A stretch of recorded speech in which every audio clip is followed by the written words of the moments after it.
Dan di studio sudah hadir narasumber dari SD Perbana Surabaya. Ada Ibu Yulian Belinda Ambarwati SDMM, dosen pendamping, dan para mahasiswa SD Perbana Surabaya. Ada Dita Arlita, juga Rahayu Putri Agustina. Apa kabar semuanya? Bu Yulian, Dita, juga Ayu. Kabar baik ya siang hari ini ya? Alhamdulillah. Sangat baik, luar biasa. Tapi kita menarik sekali siang ini profesional Sriwijaya, yaitu tentang implementasi dan implikasi CSR di Indonesia. Kalau istilah CSR-nya Anda pasti sudah sangat familiar ya, Corporate Social Responsibility. Dan kalau kita lihat kecenderungannya makin ke sini, semakin banyak saja company yang semakin sadar untuk mengalokasikan dananya secara khusus untuk program CSR ini. Sebenarnya apa yang masuk dengan CSR, juga tantangan pengembangannya untuk perusahaan-perusahaan di Indonesia, dan tentunya juga apa manfaatnya untuk masyarakat, itu yang akan kita bincangkan sampai jam 12 nanti, profesional Sriwijaya. Kalau mau ikut ngobrol, tentu saya buka kesempatan untuk Anda, silahkan. Teleponnya Anda bisa hubungi di 596 1047, dan untuk SMS dan WhatsApp Anda bisa kirimkan ke 0811 33 1047. Nah, tentang CSR sendiri, supaya kita bisa satu pemikiran begitu ya, termasuk profesional Sriwijaya yang sedang mendengarkan siang hari ini, enaknya kita membuat definisi seperti apa ya tentang CSR ini. CSR adalah, Ayu atau Dita yang akan menjelaskan. Kalau Bu Yulian belakangan saja. Dosen pendamping lebih santai ya Bu Yulian ya, Bu Yulian ya. Saya pengen mendengarkan suara Iya dong. generasi nih. Mahasiswa-mahasiswanya aja yang dikasih banyak pekerjaan. Dita sama Ayu yang mau menjelaskan apa sih CSR? Mulai dari Ayu. Ayu dulu boleh, silakan. Dilihat dari kepanjangannya kan Corporate Social Responsibility ya, atau tanggung jawab sosial perusahaan. Betul.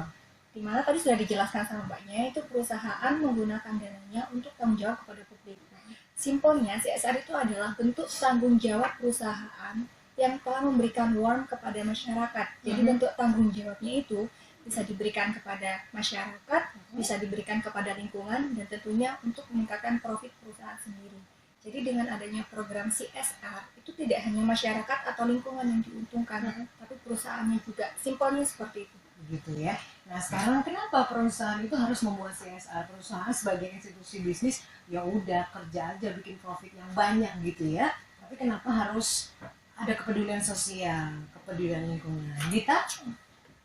Itu sih alasannya karena perusahaan ya, dia lebih ke arah buat image positif dari perusahaan.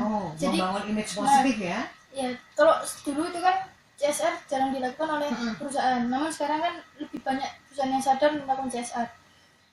Sebenarnya nggak hanya bukan sekedar uang yang dikeluarkan oleh perusahaan, tapi juga feedbacknya yang didapat dari perusahaan ketika melakukan ke masyarakat. Contohnya, dia akan mendapatkan image positif dari masyarakat sendiri.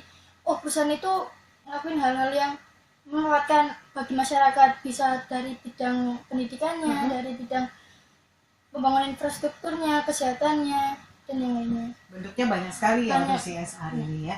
Baik, Bu Yulian, kalau tadi saya katakan semakin hari semakin banyak perusahaan yang mengalokasikan dana untuk CSR, ini berarti apa nih? Sebuah tren apa? Bahwa perusahaan semakin sadar kalau dia tidak bisa cuek begitu saja terhadap publik juga lingkungan sosial di sekitarnya, atau bagaimana?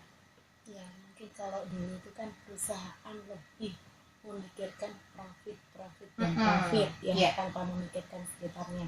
Tapi kalau di zaman sekarang ini kita nggak bisa seperti itu. Kalau suatu perusahaan memang hanya mengandalkan profit mungkin bisa, tapi perusahaan itu tidak bisa berlangsung lama. Karena apa? Seharusnya perusahaan itu selain selain perusahaan untuk memikirkan profit, bagaimana supaya image perusahaan itu baik di mata masyarakat. Dengan cara gimana? Nah, itu dengan cara si perusahaan ini menyusun program-program apa aja sih yang lebih ke arah masyarakat. Contohnya kalau misalkan ada perusahaan yang memberikan rumah-rumah pendidikan bagi masyarakat yang mampu, atau kalau seperti pengelola limbah, mereka mengadakan tempat yang khusus seperti supaya limbah itu tidak tercemar oleh lingkungan sekitar.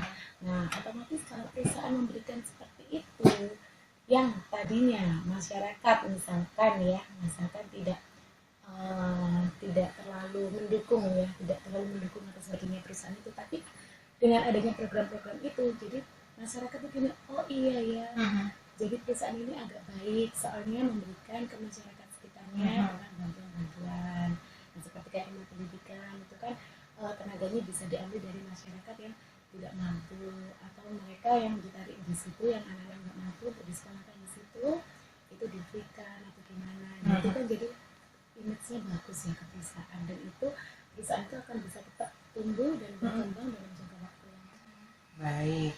Tadi secara definisi juga pandangan umum ya tentang CSR.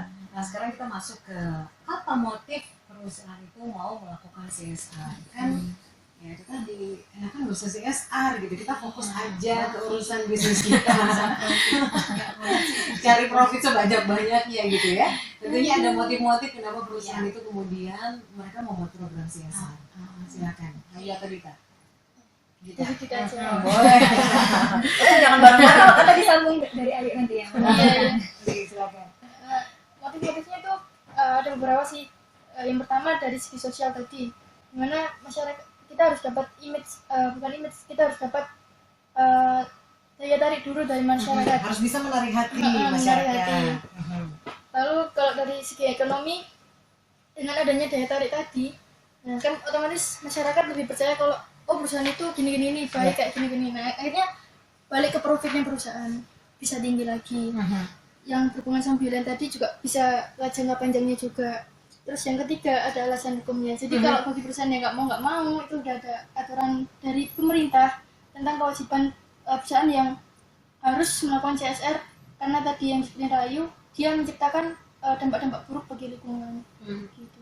Ya, jadi sekarang sudah ada peraturan hukumnya ya. Iya. Bukan lagi mau atau tidak mau, tapi harus sekarang. Jadi ya. mau nggak mau harus menerapkan CSR. Mau nggak mau harus menerapkan CSR. Ada peraturannya juga nggak, misalnya untuk perusahaan baru mungkin ketika dia di awal-awal mendirikan perusahaan begitu ya, nggak mungkin dia langsung bisa mengeluarkan dana CSR ya, atau mereka bahkan belum terfikirkan untuk CSR-nya.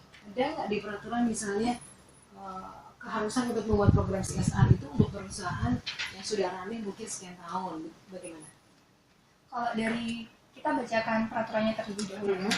Kalau peraturan yang dikeluarkan oleh pemerintah itu Undang-Undang Perseroan Terbatas Nomor 40 Tahun 2007 Pasal 74 Ayat 1 yang isinya mewajibkan pelaksanaan CSR bagi perusahaan-perusahaan yang terkait dengan sumber daya alam dan yang menghasilkan limbah. Ya. Nah, kalau kemudian kita berbicara masalah perusahaan baru seperti apa? Apabila dia adalah perusahaan baru tapi merupakan perusahaan cabang dari perusahaan lain, jadi mereka harus menerapkan CSR. Contohnya, misalnya perusahaan yang beroperasi dengan mengebor minyak. Nah, misalnya berdiri di lautan lepas, misalnya di wilayah bagian Sumatera. Nah, mereka ingin membuka cabang di wilayah Madura, misalnya. Nah, kita kan sudah tahu jelas bahwa perusahaan yang melakukan pengeboran itu memberikan dampak negatif bagi lingkungan. Jadi walaupun mereka merupakan perusahaan baru, tapi kan mereka merupakan perusahaan cabang dari perusahaan yang sudah berdiri besar. Jadi harus melaksanakan peraturan ini ya. Kalau misalnya baru sama sekali, baru grass, itu dia kena peraturan ini nggak? Jenisnya perusahaan apa dulu? Kan di sini kan berdasarkan yang dikeluarkan oleh pemerintah terkait dengan sumber daya alam dan yang menghasilkan limbah. Jadi memberikan warning, memberikan efek negatif bagi masyarakat. Misalnya perusahaan itu adalah perusahaan yang baru berdiri fresh dan tidak terlalu memberikan efek negatif bagi masyarakat, tapi masih gencar-gencarnya untuk melakukan pembangunan perusahaan. Menurut kami tidak mengharuskan adanya CSR terlebih dahulu. Gitu ya. Oke, baik.